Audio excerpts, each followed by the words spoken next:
있었던 국고 손실 혐의를 전부 무죄로 판단했습니다. 법원이 이르기를 국정원장은 회계관계 직원이 아니다. 그래서 국고 손실은 무죄다. 이렇게 판결했습니다.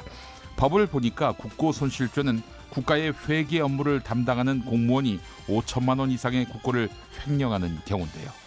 결론적으로 국고 손실 대신 횡령죄만 적용됐고 대가 관계가 없어서 뇌물 부분은 무죄를 선고받았습니다. 검찰은 즉각 상고 의지를 드러냈는데요. 이제 판결은 대법원으로 넘어가게 됐습니다. 오늘 선고로 박근혜 전 대통령에게 선고된 형량 모두 합치면 징역 32년입니다. 1년 전에 구속됐으니 대략 형기를 모두 채운다면 이대로 32년이 확정된다면 2050년쯤 박근혜 전 대통령 100살 다 돼서 출감하겠습니다. 박 전 대통령은 오늘도 재판의 모습을 드러내지 않았는데요. 문득 박 전 대통령이 2007년에 발표했던 자서전 제목이 떠오릅니다. 절망은 나를 단련시키고 희망은 나를 움직인다. 희망이 있어야 재판정에 나오기 위해서 움직인다는 말인지 그건 알 수 없습니다. 당신의 저녁은 아침보다 똑똑하다. 여기는 김용민 라이브입니다.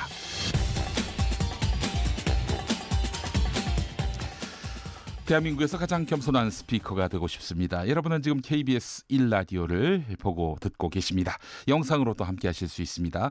유튜브 KBS 1라디오 계정 그리고 김용민 TV로 함께 해주시기 바랍니다. 유튜브 검색창에 KBS 1라디오 또는 김용민 라이브 검색해 주시기 바라겠습니다. 네, 비가 많이 왔던 하루였는데요. 자, KBS 1라디오 김용민 라이브 오늘도 힘차게 달려보겠습니다.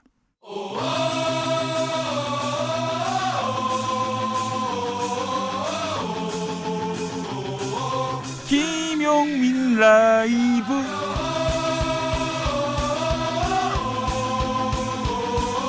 매일 오후 5시 5분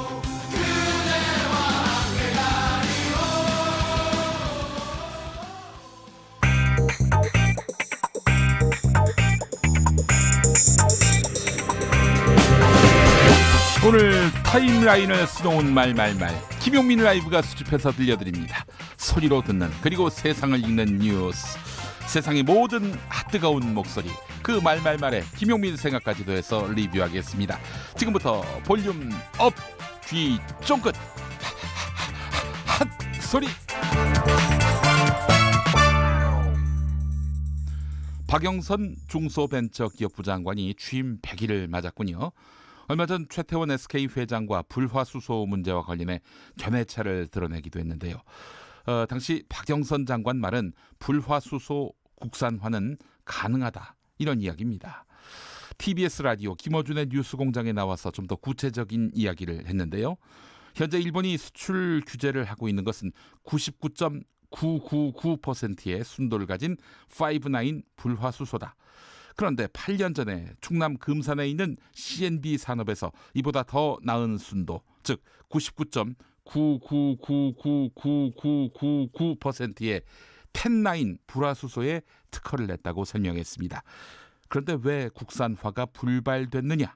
그 이야기가 있습니다. 들어보시죠.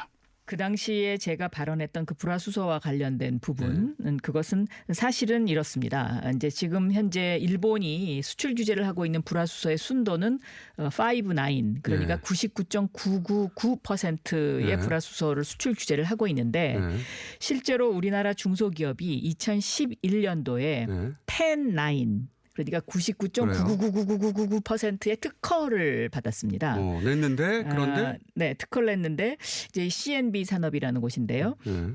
근데 이제 그 당시에 특허를 받아놓고 이것을 양산을 하려고 알아보니까 이제 첫째 시설 투자비가 많이 들고 엄청난 투자가 들겠죠. 네, 이제 뭐 한 50억에서 100억 정도의 시설 투자비가 들고 그리고 판로가 이제 확실하지가 않으니까 돈을 그렇게 투입해도 팔 데가 있어야 되는데 대기업을 사줘야 된다는 얘기죠. 그렇습니다.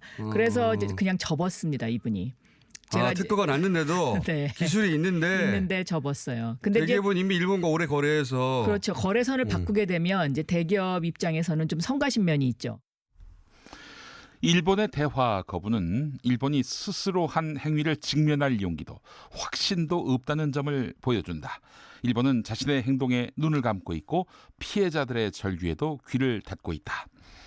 스위스 제네바에서 열린 세계무역기구 일반이사회의 수석대표로 나선 김승호 산업통상자원부 신통상질서전략실장은 이사회가 끝난 다음 외신 기자들과 만나서 이렇게 말했습니다.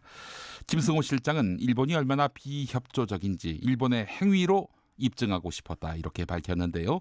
회의 종료 직전 안건이 상정됐을 때 발언에 나섰던 김승호 실장은 일본의 조치가 자유무역 체제를 위협한다는 점을 간단히 언급한 뒤 옆자리에 앉은 야마가미 신고 일본 외무성 경제국장과 직접 대화할 수 있도록 의장이 한국 정부의 의사를 전달해달라고 했습니다.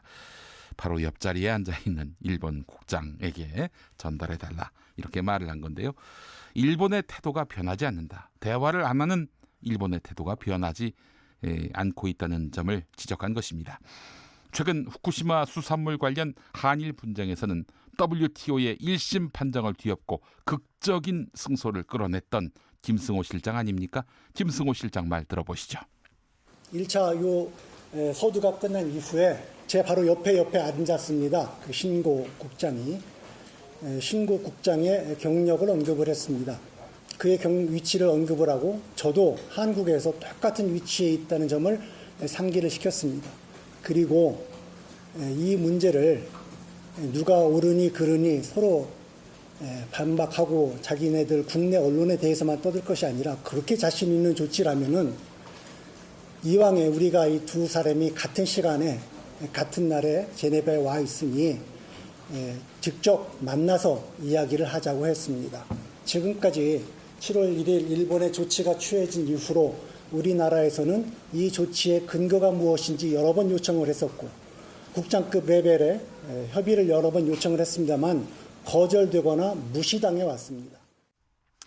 문재인 대통령은 어제 부품 소재 국산화와 수입선 다변화 등 어려워도 반드시 가야 할 길이라고 밝혔습니다. 어제 부산에서 있은 시도지사 간담회 모두 발언을 통해서 최근 미중 무역 분쟁 갈등과 일본의 수출 규제로 주력 산업이 어려운 환경에 놓여 있다. 모두가 힘을 합쳐야 하는 매우 엄중한 상황이다. 이렇게 말했는데요. 이에 대해서 야당은 발등에 불이 떨어지는 상태인데 기업들이 당장 그런 일본의 부품 소재가 없으면 제조하기 어려운 상황이다. 따라서 대통령의 인식이 아니하다 이렇게 비판합니다. 오늘 김경래 기자를 대신해서 KBS 1라디오 최강시사를 진행한 김영우 자유한국당 의원 같은 말을 했습니다. 한때 김영우 의원으로부터 금융감독원장 사퇴를 요구받았던 악연이 있는 김기식 전 금융감독원장 오늘 게스트로 나왔어요. 자, MC와 게스트로 다시 만난 김영우, 김기식 어떤 문답이 있었을까요? 들어보시죠. 근데 이제 수입 다변화라든지 기술 개발이라든지 소재 부품 개발 이런 거를 이제 중장기 대책으로 청와대는 생각하고 있는 것 같아요. 정부는. 네네네. 근데 지금 굉장히 발등에 불이 떨어진 상태인데 지금 이제 우리 기업들은 당장 그런 일본의 부품 소재가 없으면은 그 제조를 하기 어렵다 이런 입장이에요. 근데 지금 장기 대책만 내세우면은 너무 한간 얘기 아니냐. 이런 또 그 평가가 있단 말이죠. 지난 20년 동안 뭐 했냐. 아무리 일본 제품이 품질이 조금 더 낮고 또 가격 경쟁력이 있다 하더라도 적어도 일정한 부품의 비중 정도는 조금 비싸더라도 국내 부품을 구입해서 국내 이 소재 산업이 육성될 수 있도록 대기업도 역할을 했어야 되고 저는 뭐 이참에 이거를 이제 전화위복 계기로 삼아서 국내 부품 소재 산업을 육성하는 것은 우리나라의 어쨌든 중소기업 육성 정책의 측면에 있어나 대기업과 중소기업의 상생 관계에 있어서나 좋은 정책이 아닌가 싶습니다. 나경원 자유한국당 원내대표가 자유한국당과 자신은 친일과 무관하다 이런 입장을 밝혔습니다. CBS 라디오 김현정의 뉴스쇼에 출연했던 나경원 원내대표는 여당은 철부지 어린애 같다. 페이스북에 죽창가 운운하는 것은 책임있는 당국자가 할 일이 아니다 라면서 우파 정당은 친일파 후손이라고 프레임을 계속 씌우는데 친일파 후손은 민주당에 더 많다 이렇게 주장했습니다. 나경원 원내대표는 지금 국가안보가 얼마나 엄중한데 철부지같이 친일, 신친일 이런 이야기를 할 때인가 라면서 여당 하는 대로 하면 대한민국은 장기 저성장 늪에 빠지게 생겼다. 장기 저성장의 길로 가려는 여당이야말로 신친일파다. 이렇게 쏘아붙였습니다. 나경원 원내대표 초선 일대 자위대 창설 행사에 간 점, 지금도 비판을 받고 있는 대목인데요. 이에 대한 해명도 했습니다. 들어보시죠. 지금 신친일파, 일본을 위한 엑스맨, 토착 왜고 이런 말까지 막 나오고 그거 거의 있더라고요. 모욕. 아마 뭐 그러니까 그 자위대 저는 행사 2004년 이런 것들이 아직도 잔상이 남아 해명하셨습니다만 남아 있는 것 같습니다. 제가 초선 의원 돼서 네. 그 한 20 며칠 후에 발생한 일 갖고 그것도 그 앞에 갔다가 제가 실수로 갔다 왔는데 아유 뭐 더 이상 말씀드리고 싶지 않습니다. 친일파 후손들은 민주당에 더 많더라고요. 한번 쭉 불러볼까요? 제가 이름을 다 불러드리고 싶지만 한번 찾아보십시오. 우리 자유한국당에는 예, 친일파 예. 후손이라고 불릴 만한 분이 없으시고요. 뭐 찾아보면 아마 숫자로 뭐 10대 1 정도 될런지 모르겠지만. 김용민 라이브. 검찰은 피의 사실을 공표하는 게 특기입니다. 그런 검찰이 구속 20일 동안 쉬쉬해왔습니다. 이 말한 사람이 바로 김성태 자유한국당 의원입니다. KT 딸 부정채용 혐의로 재판에 넘겨진 김성태 의원 아닙니까? 검찰이 자신의 피의 사실을 공표했다면서 김성태 의원은 서울 남부지검 수사팀을 고소했습니다. 그런데 시민사회운동가인 하승수 변호사는 MBC 라디오 김종배의 시선집중에 출연해서 김성태 의원의 피의 사실 공표 피해 주장에 대해서 검찰과 경찰 사이에 논란이 벌어지고 있는 것에 얄팍하게 숟가락 얹기를 하는 것이다 라면서 과거 채용비리 의혹에 대해서 물타기를 하는 면도 있고 과거 본인이 피의 사실 공표를 해달라고 주장한 적도 있다 이렇게 지적했습니다. 그러면서 김성태 의원이 피의 사실을 공표하라고 독촉한 그 사실을 소개했는데요. 들어보시죠.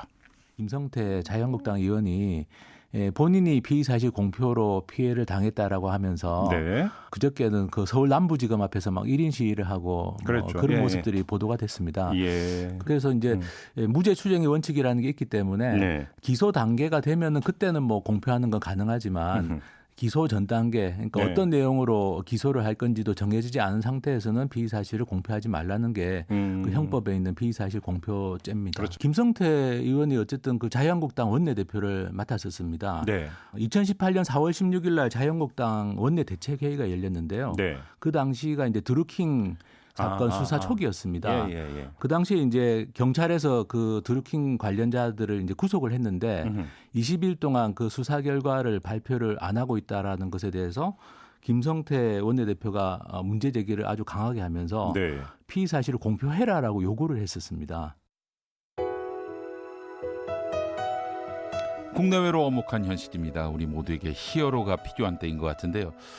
우리 모두가 히어로가 되는 건 어떨까요? 머라이어 캐리의 히어로 듣고 오겠습니다. There's a hero if you look inside your heart.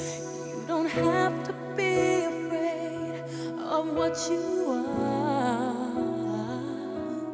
There's an answer if you reach into your soul, and the sorrow that you know will melt away.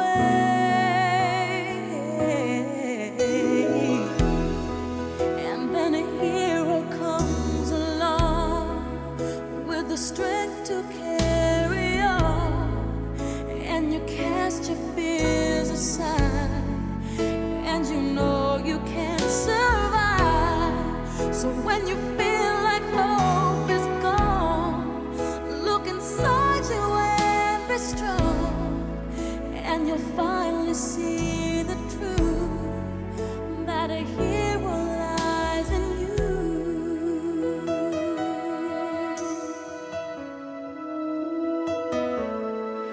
It's a long road when you face the world alone. No one reaches out a hand for you to hold. You can find love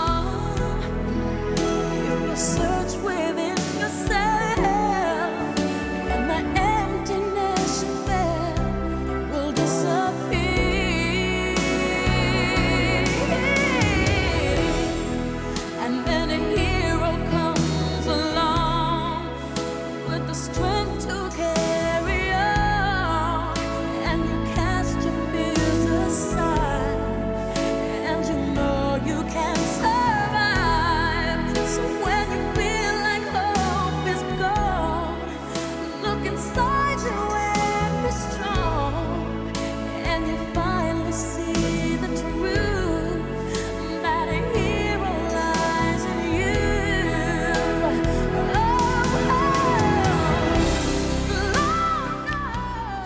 연희 하우스라는 필명 쓰시는 분, 여기는 영국 런던입니다. 오늘 39도까지 올라간다고 하네요. 아, 그래요. 에어컨도 없고 너무 덥습니다. 힘내라고 응원해 주세요. 네, 힘내라고 하기보다는 힘나면은 또 열이 날 수가 있기 때문에 시원하십시오. 네, 김수민님, 오창성님 코너 사랑합니다. 아, 그래요. 연희 하우스님, 네, 말씀에 힘입어서 오늘 인터뷰 없이 바로 잠시 후에 김수민, 오창석 평론가 만나도록 하겠습니다. 4231번 쓰시는 분, 친일과 무관하다면서 자위대 행사는 왜 갔으며 어제는 왜 일본을 전통 우방이라고 하셨나요? 네, 나경원 자유한국당 원내대표에게 하시는 말씀 같습니다. 2634번 쓰시는 분, 인천 고속도로 순찰대 경위 김영일입니다. 오늘 장마의 영향으로 전국적으로 비가 내리고 있으며 이로 인한 교통사고도 계속하여 발생하고 있습니다. 운전자 여러분, 빗길에는 평소보다 20% 감속 운행하시고 전조등, 방향지시등만 켜도 교통사고 예방에 큰 도움이 됩니다. 청취자 여러분, 안전운전만이 교통사고 예방할 수 있습니다. 아이고, 감사합니다. 혹시 KBS 1라디오에만 보내셨겠죠? 딴 데도 보내신 건 아니실 테고요. 네.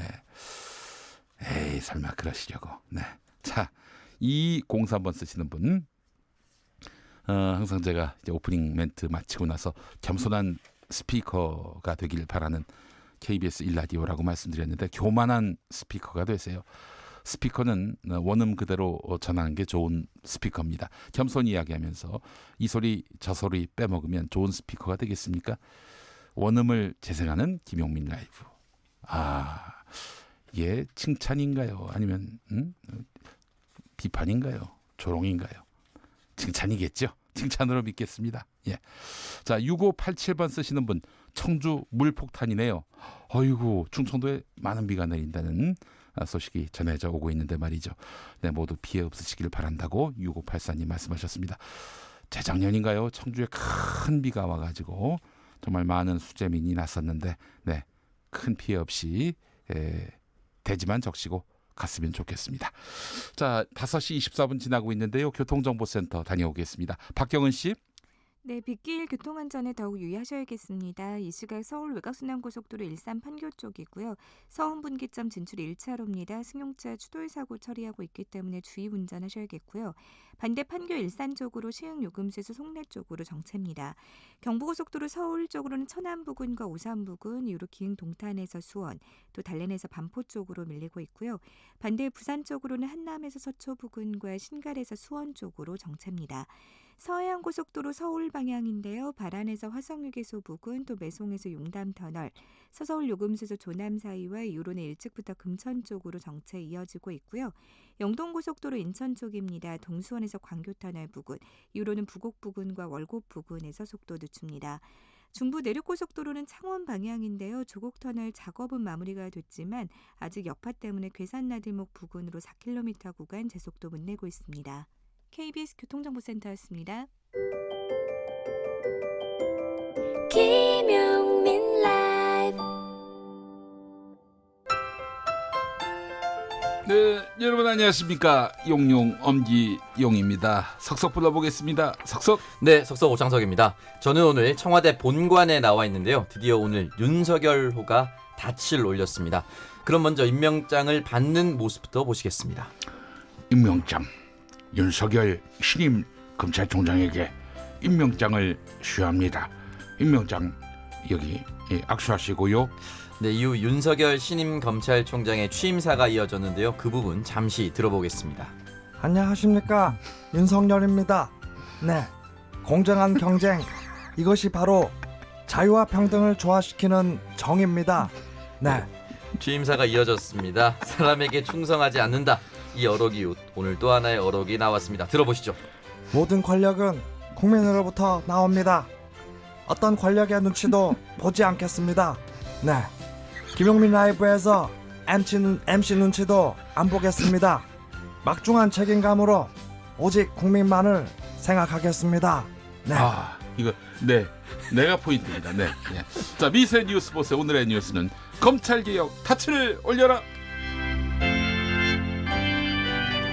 네, 시사평론가 김수민 씨, 오창석 씨 어서 오십시오. 네, 반갑습니다. 네, 안녕하세요. 네, 한 번만 더 해주세요. 네.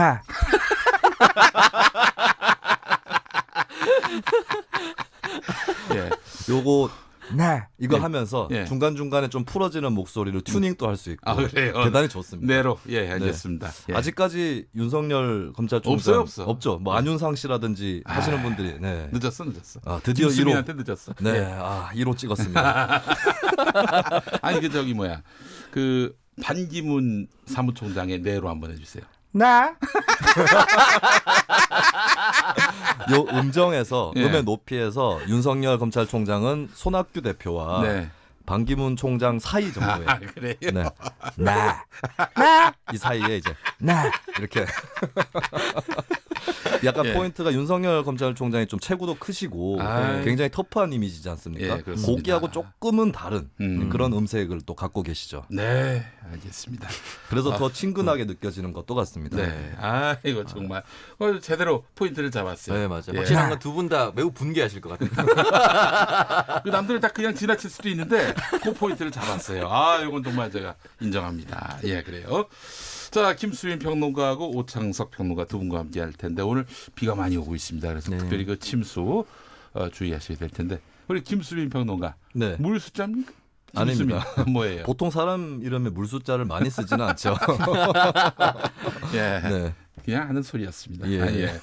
예전에 이제 수학여행 때가 생각이 나는데 갑자기 근데 정말 이해를 할 수가 없었어요. 저희 서울에 고등학교 다녔는데 기차를 타고 경주에 가서 경주에서 통도사 해인사 갔다가 또 다시 경주에 와서 일정 마치고 다시 기차 타고 서울 오는 코스였는데 정말 다른 지역은 다 말짱한데 저희가 서울에서 경주로 오고 경주에서 통도사 해인사 갔다 오는 그 모든 코스 동안 다 비가 왔어요. 네.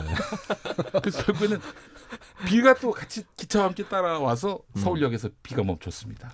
그래서 저희가 내내 그냥 뭐 여관 안에서만 있었고 버스 안에서만 있었는데 갑자기 물 숫자가 생각이 나서 그 김에 또 수학여행 이야기도 해봤습니다. 예, 자 오늘 좀 인터뷰가 없어가지고 널널한 마음에 제 여담을 좀 해봤습니다. 우리 오창석 평론가는 수학여행 어디 갔었습니까?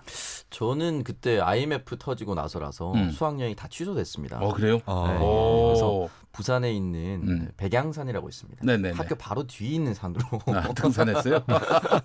그 산을 거의 10년을 다녔는데 수학 등산을 했군요. 거의 수학 10만위급으로 그 산을 잘 알고 있는데 또 네. 수학여행을 또 백양산으로 갔습니다. 알겠습니다. 우리 김수민 평론가는 저는 초등학교 때는 경주로 갔었고요. 네. 중학교 때는 설악산 갔습니다. 그래요. 보니까 그렇더라고요. 서울이나 이렇게 중부지방 쪽은 경주나 이런 데 가고 또 뭐 남부지방 쪽에 계신 분들은 또 설악산으로 많이 가고. 근데 전 경북 구미에 살았는데 경주에 또 친척들도 경주에 있고 해서 자주 간 경주에 또 가가지고 조금 김이 샜던 기억이 납니다. 그래요. 알겠습니다. 자, 여러분들은 저 수학여행 어디로 갔다 오셨는지 그 샵 9730 짧은 문자 50원 긴 문자 100원으로 많이 보내주시기 바랍니다. 오늘 선물은 없습니다. 네. 선물은 없어도 많이 보내야 됩니다. 이 선물에 눈이 오어서 선물 준다고 할 때만 문자를 보내면 교양 있는 문화시민이 아닙니다. 그래요. 진정성 있는 청취자가 아니에요. 네. 많이 보내주시기 바라겠습니다. 악성 항의 문자가 막 물밀듯이 올 것 같습니다. 그래요. 네. 그래도 좋습니다. 지금 숫자를 채워야 돼요. 그렇죠. 오는 것은 똑같기 때문에 욕을 쓰셔도 좋습니다. 한 글자씩 한 문자로 보내주셔도 좋습니다. 알겠습니다. 자, 김수민 평론가 오늘 첫 번째 소식 뭐 준비하셨습니까? 강제징용 피해자 관련 소식이 들어왔는데요.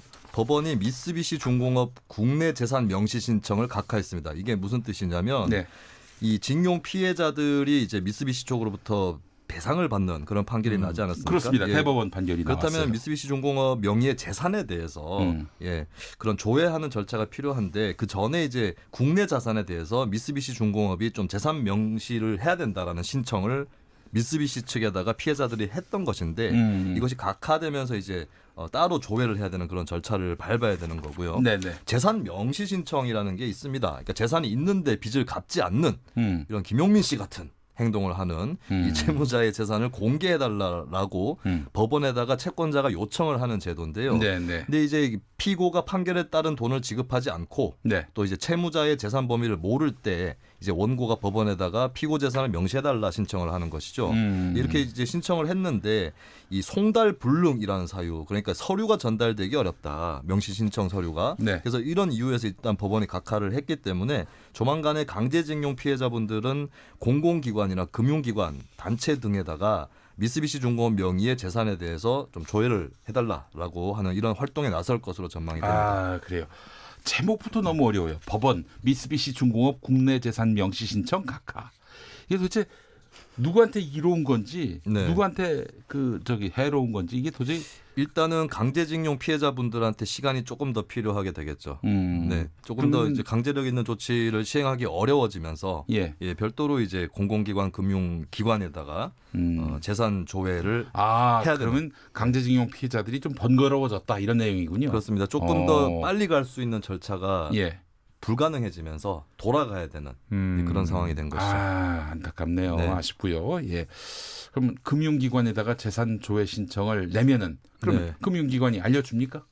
그 금융기관에서 또 조회를 해봐야 될 텐데 네네. 그 다음에 어떻게 될지는 또 금융기관 쪽에서 입장을 밝혀야 될 것 같습니다. 네, 그래서 만약에 네. 미쓰비시 중공업의 국내 재산을 확인해 주면은 거기다가 이제 말하자면은 그 재산 갖고 압류를 가한다든지 네. 뭐 그렇게 해서 이 배상을 받게 된다. 네. 이런 얘기군요. 예, 가압류 매각 배상에 필요한 절차들이 있는 것이죠. 네. 그래요. 그 S2 수인님 말씀처럼 각하, 기각 이런 말 말고 그냥 거절, 뭐 거부 이렇게 하면 안 되나라고 하셨어요. 예.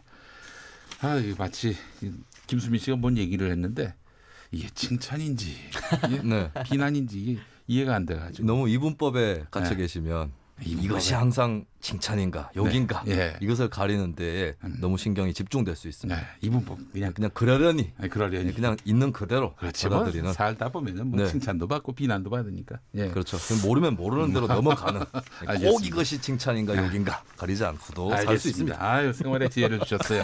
우리 이제 김수인 변호사. 머리가 아픕니다. 예. 자, 다음 소식.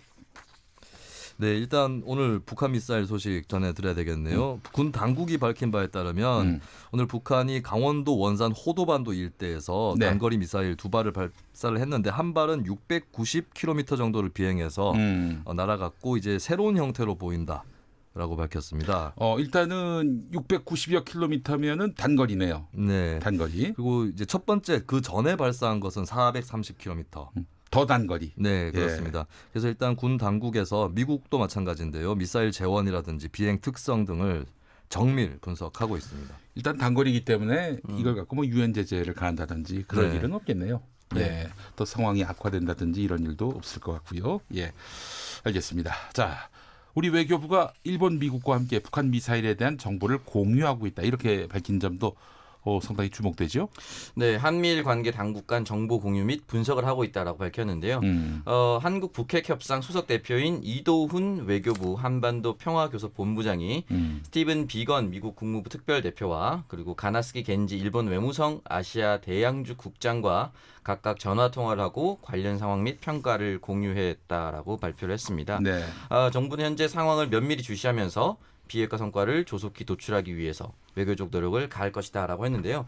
사실은 당연히 정보보호협정이라든지 군사동맹 국가이기 때문에 이런 역할을 하지만 최근에 경제보복 조치에 따라서 심상정 정의당 대표 같은 경우는 지소미아라고 하는 한일 군사정보보호협정 파기해야 된다라고 이야기도 하기로 했습니다. 아무래도 이런 상황에서 우리가 빠르게 정보 공유하는 것은 우리가 있어야만 이러한 군사적 정보를 빠르게 그리고 정확하게 알 수 있다라는 것을 선제적으로 알리는 것이 아니냐라는 의도도 있다라고 합니다. 예, 그래요. 정부가 이제 미국, 일본과 미사일 발사 정보 공유 분석을 진행했다. 이런 이야기. 예. 사실 그래서 뭐 그런 얘기 많지 않습니까? 한국이 제공하는 군사 정보 네. 이게 훨씬 더 많다. 일본 사실 우리가 일본의 군사 정보를 알고 싶은 부분이 별로 없잖아요. 그들이 취득하는 그런 정보에 대해서. 네. 예. 그리고 실질적으로 일본 같은 경우는 정식 군대가 없기 때문에 그리고 정확한 일본의 주적 국가라고 분류할 수 있는 국가가 없기 때문에 네. 정보 보호라고 할 수 있는 것이 그냥 일본 자위대 현황 정도 말이죠. 그렇기 네. 때문에 우리가 주는 정보에 비해서 받는 정보가 굉장히 가치가 없다. 네. 이렇게 얘기하시는 분들도 있습니다. 네, 일본의 경제 도발과 관련해서 우리 쪽 일각에서는 아니 지금 일본이 우리를 의심하지 않냐? 북한에다가 이 일본이 준 소재 재료를 갖다 주는 거 아니냐? 이렇게 신뢰가 없는 한국과 어떻게 군사 정보를 공유할 생각을 하는지 모르겠다. 이렇게 또 이야기하시는 네. 분들이 있는데 말이죠. 예. 네. 어쨌든 이 발사 배경에 대해서는 지금 볼턴이 한국에 있는데 북미 실무 협상의 물밑 작업도 시작되지 않았습니다. 네네. 그렇기 때문에 협상력을 높이기 위해서 이러한 것을 감행했다라는 이야기도 흘러나오고 있습니다. 알겠습니다. 존 볼턴 보좌관 이분이 어제 우리 정부 그 청와대 정의용 국가안보실장과 만나서는 뭐 이렇다 할 그 한국과 일본 사이의 현재 미묘한 관계 해법을 제시하지 않은 것으로 알려졌어요. 네. 예. 네, 거의 뭐 묵묵부답으로 일관했다고 했고요. 네. 그냥 러시아가 영공을 침범한 거에 대해서 보고를 받는 수준에 그쳤다. 그러니까 볼턴의 어떤 메시지가 나오지는 않았다는 것이죠. 네. 그 뭐하러 오셨는지 또, 궁금해가지고 물어보려고 했는데 제가 영어가 짧아가지고 네. 물어보질 못했습니다. 영어가 짧길 다행이군요. 예. 네. 만나기도 쉽지 않습니다. 네. 예. 자, 김수희 평론가 다음 소식 뭐 준비하셨습니까? 예, 좀 뜻밖의 사건이 나왔고 또 이것이 의미하는 바가 깊어서 제가 소개를 해드리겠습니다. 네. 24일 그 법무부와 경찰 등에서 발표를 한 내용인데요. 북한 여권을 소지하는 60대 여성이 사전 허가 없이 인천 국제공항을 통과해서 국내로 입국한 사실이 뒤늦게 알려졌습니다. 과연 그렇다면 북한 사람이 공항을 통과해서 국내로 입국했다. 굉장히 큰 사건으로 여겨지는데요. 네. 이분이 어떤 분인가를 좀 살펴보면 이런 사건이 있을 수 있겠다라는 생각이 드실 수 있습니다. 네. 이분이 이제 자신을 탈북자라고 소개를 했는데요. 그 근거로 북한 여권과 러시아 난민증을 증거로 내밀었어요. 난민증을 가져왔군요. 예. 그런데 국정원에서는 이 사람이 탈북자에 해당하지 않는다라고 밝혔습니다. 그러니까 이 사람의 그 이력을 보면 이분 아버지가 북한 출신이에요. 그런데 중국에서 생활을 했습니다. 중국에서 태어나서 자란 곳이 다 중국이었고 이제 북한에는 직접적인 연고가 없는 것인데 근데 문제는 우리나라의 북한 이탈 주민 보호법이 외국 국적을 취득하지 않은 사람만 북한 이탈 주민으로 인정을 하는 거거든요. 네. 예. 그렇다면 이분은 중국에서 살았으니까 조선족 중국 동포인가? 그것도 아닙니다. 왜냐하면 중국 동포 개념은 중국 국적을 갖고 있는 사람으로 한정을 하는 것이거든요. 그리고 또 이런 면도 있습니다. 헌법상 북한 지역은 대한민국의 영토입니다. 대한민국의 영토는 한반도와 그 부속도서로 한다고 돼 있죠. 예. 그래서 북한 국적자도 대한민국 국민이기 때문에 네. 대공 혐의라든지 범죄 혐의가 없는 이상 네. 이 사람은 내국인이고 입국을 원하면 제재할 방법이 없다는 것이 국정원이나 법무부의 입장인 것이죠. 네. 그래서 이분은 이제 그냥 인천공항에 내려가지고 그냥 입국에 성공을 했어요. 하지만 북한 이탈 주민으로 인정받지는 못한 굉장히 경계인의 특징을 보여주고 그래요. 있는 경계인이라고 그런 분입니다. 하죠. 그래서 이에 대해서 현행 북한 이탈 주민 보호법을 좀 개정을 해서 수용 폭을 확대해야 한다는 지적이 나오고 있습니다. 그 뭐 법을 개정할 거 없이 남북 화해 협력 이거 좀 강화해 가지고 통신 교류가 좀 활발해지면 어떨까 하는 생각도 해봤습니다. 더 많이 들어오라는 뜻인가요? 또 갑자기 의표를 찌르는 질문을 던져가지고 제가 당혹스럽습니다. 네. 뭐라고 답변을 그 정도면 의표를 찌른 네, 것입니까? 그렇습니다. 되게 쉬운 분이시군요. 패부를 찌렀습니다. 패부를 찔렀어요. 아예 딴지를 걸 줄 몰랐던 그런 상황이었던 거예요. 내가 그렇다면 그런 줄 알겠지? 그렇죠. 이 코멘트와 함께 다른 이슈로 넘어가려고 그랬는데 갑자기 반론을 제기해가지고. 그리고 문제는 드렸습니다. 이제 탈북자 혜택을 노리고, 그러니까 아까 제가 소개해드렸던 그분 같은 분을 조교라고 표현을 합니다. 조교, 조선 교포. 네, 이 조교들이 미립국 아닌 미립국을 선택하는 사례가 또 늘고 있다고 해요. 그래서 이분 사례 하나가 아니라 여러 전반적으로 좀 다시 이 출입국 관리 사각지대를 보완하고 또 법적으로 좀 재정비하는 그런 고민이 필요해 보입니다. 네, 알겠습니다. 자, 다음 소식은 뭐죠? 네, 북한이 러시아 어선을 지금 납포하고 있습니다. 네. 9일째 납포하고 있는데요. 이 러시아 어선에는 러시아 국적 선원 15명과 한국인 선원 2명이 함께 타고 있었습니다. 예. 러시아 어선 샹하이린 8호인데요. 현재 한국인 선원의 송환 문제와 관련해서 우리 정부 측이 지금 남북 공동 연락사무소를 통해서 접촉을 했지만 아무런 제대로 된 답변을 받지 못하고 있는 것으로 알려졌습니다. 네. 북측은 여기에 대해서 아직 위에서 통보받은 바가 없다라는 취지의 반응을 보였다고 하고요. 다만 주북 러시아 대사, 그러니까 러시아 사람이지만 북한에 있는 외교관이 한국인 선원들은 원산의 한 호텔에 머물고 있다, 그리고 건강하다라고 알려온 것으로 전해졌습니다. 네. 아무래도 지금 현재 북한이 자신의 어떤 협상 지렛대를 여러 가지로 이용하고 있는 것 같은데요. 지금 같은 경우에는 원래 140만 톤을 유엔을 통해서 공식적으로 긴급 지원을 바랬는데 쌀. 우리나라가 5만 톤을 지원하기로 했는데 여기에 대해서 지연 요청을 했고, 그리고 러시아 납포 어선에 대한 한국인 문제도 제대로 된 응답을 내놓고 있지 않습니다. 네. 그래서 아무래도 한국 정부가 여기에 대해서 조금 더 적극적으로 나서달라, 네. 뭐 이러한 메시지가 아닌가라고 풀이를 하고 있습니다. 아무 메시지가 아닐 수도 있는 거 아닌가요? 사실 그냥 뭐 납포를 했고 일상적인 납포고 또 나중에 외교 당국과의 대화를 통해서 송환하면은 별일 아닌 것이 또 굉장히 중요한 문제로 비화되는 경우도 과거에 종종 있었습니다. 뭐 그렇게 해서도 생각할 수가 있겠죠. 다만 뭐 러시아 대사관에게는 건강이라든지 소재를 파악해주고 우리 측에는 파악을 해주지 않는다는 점에서는 좀 차이가 있다, 차별이 있다라고 볼 수 있죠. 알겠습니다. 제가 의표를 찌르는 질문을 던졌는데 답변을 했네요. 우리 오창석 평론가 많이 성장했어요. 의표가 무슨 뜻인지 갑자기 궁금해졌어요. 오늘 어디서 배웠죠? 오늘 배웠죠. 오늘. 넘어가. 네. 한번 얘기했으면 끝내. 이제 의사 표현의 준말이라고 생각하신 건 아닌가. 네. 자, 그래요. 넘어갑시다. 자, 3726번 쓰시는 분, 일본 우익들, 자기 나라를 위한 짓을 친일이라고 하지 않습니다. 그냥 나라 사랑이죠. 이렇게 말씀하셨습니다. 자, 이거 누구를 겨냥한 말인지 알 수 없습니다.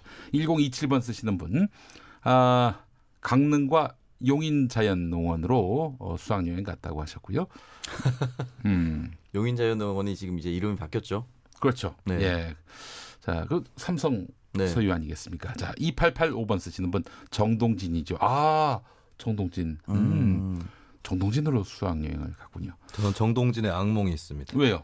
제가 군대 막바지에 그러니까 제가 전투경찰로 복무를 했는데 마지막 날, 그러니까 연말이죠. 12월 31일에서 1월 1일 넘어갈 때 정동진에서 근무를 했거든요. 아이고, 질서 유지하느라고. 네, 인파가 너무 많고 차량 이런 거 정돈하고 사람들 좀 비키라고 이렇게 손짓하고 이래야 되는데 너무 제 말을 안 따라주셔가지고 너무 깊이 좌절을 했고 제가 자리를 잡은 장소가 하필이면 건물에 가려가지고 해돋이가 보이지 않는 그리고 밤을 새고 아침을 먹으려는데 저는 이제 뼈다귀 감자탕을 먹고 싶어서 가자고 했는데 제 후임들이 먹기 싫다고 딴 집에 가서 저 혼자 밥을 먹었어요. 아이고, 이런. 그런 최악의 날이었습니다. 저는 역대 그 경비 경호 하던 분들 중에 정말 최악의 경우가 왜 예전에 2002년 한일 월드컵 때 그 경기장을 등지고 펜스 쪽을 바라보면서 경기 한 코트도 구경을 못했던 그분들이 굉장히 불쌍했었습니다.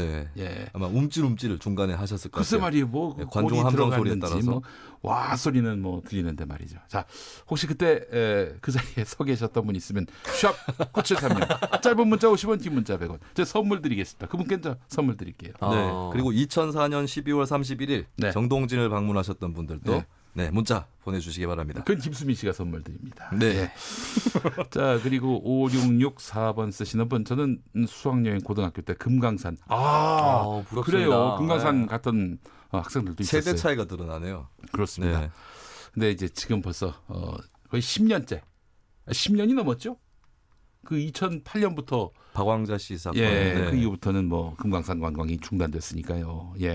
아이고, 정말 5664번님. 좋은 경험하셨네요. 자, 그리고 K72316201번 쓰시는 분, 김수민 씨는 딱 수민 씨 같은 아들 낳으세요. 예, 이런 말씀하셨어요. 이건 어떤 의미일까요? 칭찬일까요, 이게? 저는 이제 칭찬인지 욕인지 가리지 않고 예. 한 귀로 듣고 다른 귀로 흘리겠습니다. 알겠습니다. 네, 이 말은 비판이 아닙니다. 네, 짧은 문자 50원, 긴 문자 100원 허비하셨네요. 예, 그래요. 그리고 의표라는 말에 대해서 사랑천사님이 사전을 찾아보셨어요. 생각 밖 또는 예상 밖. 그렇습니다.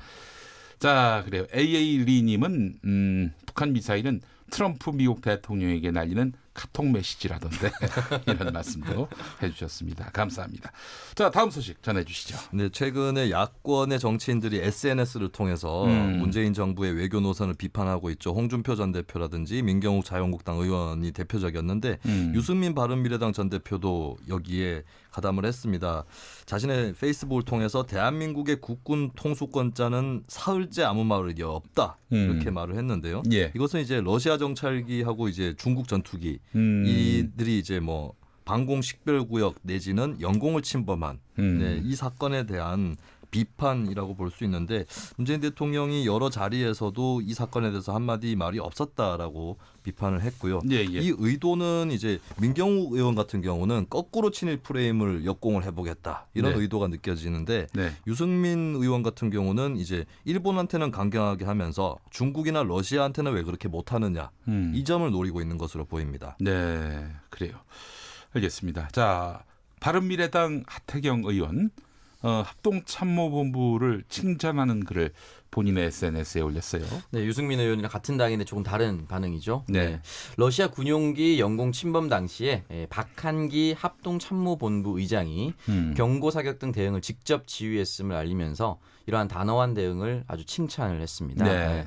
자신의 SNS 페이스북을 통해서 한국 전쟁 이후 외국 군용기가 우리 영공을 무단 침범한 것은 이번이 처음이었다고 한다. 사상 초유의 심각한 사태였다라고 얘기를 하면서 네네. 우리 군이 단호한 경고 사격 360여 발로 우리 영공을 침범한 러시아 군용기를 퇴각시켰다라고 칭찬을 했습니다. 예. 실제로 이렇게 되면 공군, 합참, 그리고 국방부와 외교부, 그리고 마지막에 청와대로 이어지는 보고라인이 형성이 되는데요. 네. 공군에서 합참으로 넘어갔을 때 합참에서 직접적으로 지휘를 하면서 경고 사격까지 하면서 우리 영공 수호 의지를 제대로 보여준 것이다라고 볼 수 있습니다. 그러면은 같은 사건을 두고 같은 당의 하태경 의원은 칭찬을 하고 유승민 의원은 비판을 하고 이런 모양새가 되나요? 네, 그렇죠. 근데 저는 이게 같은 전략인 것 같은데 네. 하태경 의원이 문재인 대통령을 칭찬한 게 아니라 네. 합참이라고 하는 고정된 국가기구를 칭찬한 아니, 것이거든요. 문재인 대통령은 국군 통수권자잖아요. 네. 예. 근데 이 말의 뜻은 사실 문재인 대통령을 칭찬하는 게 없는 걸로 봐서는 한쪽은 대통령 욕을 하고 한쪽은 대통령이 어쨌든 간에 국가기구는 잘 굴러가고 있었다. 이렇게 좀 분별 대응을 하는 것이 아닌가. 그렇다면 이제 하태경 의원과 유승민 의원의 말이 충돌되는 부분은 없는 셈이죠. 그렇다면 이제 민주당은 이에 대해서 어떻게 대응할 거냐. 예, 예. 이렇게 대응할 수 있을 것 같아요. 민주당 입장에서는 대통령이 직접 나설 때가 아니라고 생각했다. 그래서 대통령이 일단은 뒤에 있는 것이고 합참이 합참다운 대응을 한 것이다. 예, 그리고 합참의 대응 역시도 문재인 정부 전략의 일환이다. 이렇게 또 변호할 수 있겠죠. 민주당 네. 입장에서는. 알겠습니다. 김수민 평론가 네. 모든 게 다 헤아려집니다. 뭐가 모든 게 된다고요? 다 헤아려지시는 분이에요. 이 정도로 모든 것이라고 저는 생각하지 않습니다. 아유, 예, 저는 정말 극히 일부를 헤아릴 뿐입니다. 이렇게 네. 현명한 분을 처음 봤어요. 제가 이거 본받아야 될 것 같아요. 우리가 이거 왜 그렇게 우리는 뭐 이렇게 무식하게 살아왔나? 갑자기 예. 지금 저를 갑자기 제가 그렇습니다. 제가 잘난 척한 사람처럼 비춰지지 않겠습니까? 그렇게 얘기하시면 아닙니다. 네. 존경스러워서 네. 그 말씀했습니다. 좋으시겠어요? 네. 아주 현명하셔서 갑자기 제가 부담감이 굉장히 커지고 스마트하게 있습니다. 살아야 됩니다. 네. 오창석 평론가는 그렇습니까? 네, 그렇게 배우겠습니다. 예. 아닙니다라고 하면서 딴 얘기를 해 이제 우리 이중 전략을 취해야 됩니다. 지금 이게 예. 저를 칭찬하는 겁니까? 욕하는 겁니까? 다시 듣기 하세요. 네. 팟캐스트 팟캐스트 포털에서 김용민 라이브 검색하시고 네. 다운로드해서 들어주시기 바라겠습니다. 알겠습니다. 일부 다운로드를 많이 하셔야 됩니다. 예. 자, 그리고 우리 박성수님, 우리 이모부는 묘향산에 갔다고 해요. 수학여행을. 묘향산. 외정때라고 하셨는데 외정이 아니라 네. 이제 일제 강점기. 네, 그때 이렇게 표현해 주시면 어떨까 싶네요. 예.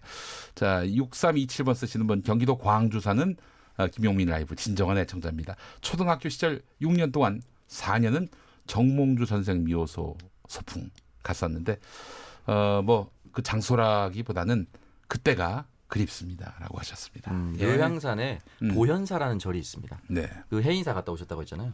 팔만대장경. 네. 그 목판을 찍은 책이 묘양산의 보현사에 보관되어 있습니다. 아, 그래요? 네, 그래서 제가 책을 보면서 봤는데 역시 남북은 하나의 나라였구나라는 걸 다시 느낄 수 있는. 오창석 평론가 와. 현명하다는 소리를 듣고 싶었나 봐요. 현명합니다. 아주 훌륭해요. 예, 그래요. 보현사가 묘양산에 있는 걸 제가 처음 알았는데 네. 왠지 묘양산에 가보고 싶다는 생각이 평소에 들었고 제가 마침 법명이 보현입니다. 보현. 네, 오. 군대에서 받은 법명.